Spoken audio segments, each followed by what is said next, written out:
Salam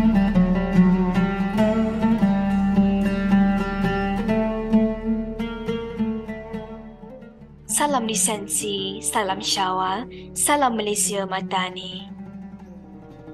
A'udzu billahi minasyaitonir rajim. Bismillahirrahmanirrahim. Iqra bismi rabbikal ladzi khalaq. Khalaqal insana min 'alaq. Iqra wa rabbukal akram. الذي علم بالقلم علم الإنسان ما لم يعلم. Bacalah, wahai Muhammad, dengan nama Tuhanmu yang menciptakan sekalian makhluk.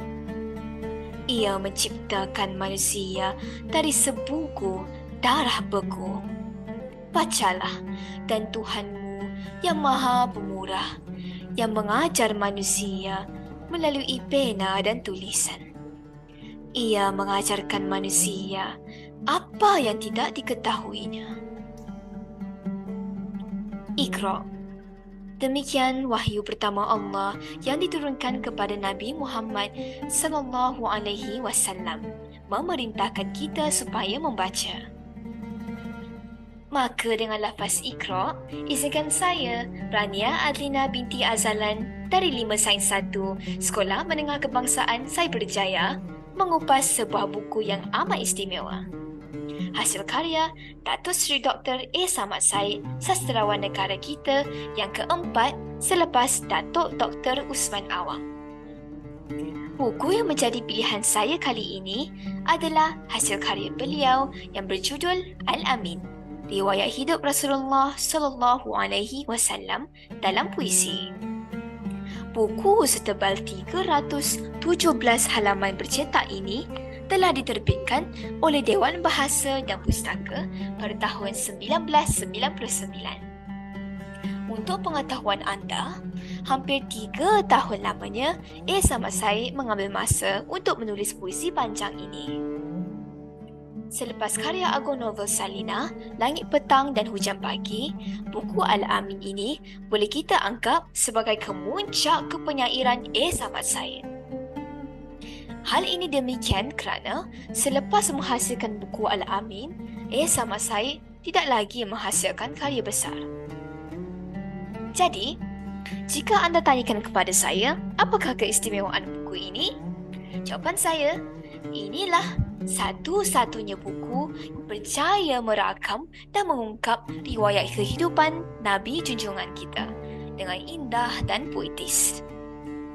Ya, sirah Rasulullah telah banyak ditulis dalam bentuk buku agama, buku sejarah atau dalam bentuk biografi. Semua orang boleh menulis biografi. Namun, tidak semua mampu menulis biografi dalam bentuk puisi, dengan perlambangan dan metafora yang indah. Di dalam buku ini, beberapa peristiwa penting telah ditulis dengan puitis. Ia mengangkat kisah bagaimana Kaabah dibangunkan, bagaimana Nabi menerima ayat pertama, juga tentang Perang Badar dan Perang Uhud yang menyentuh hati.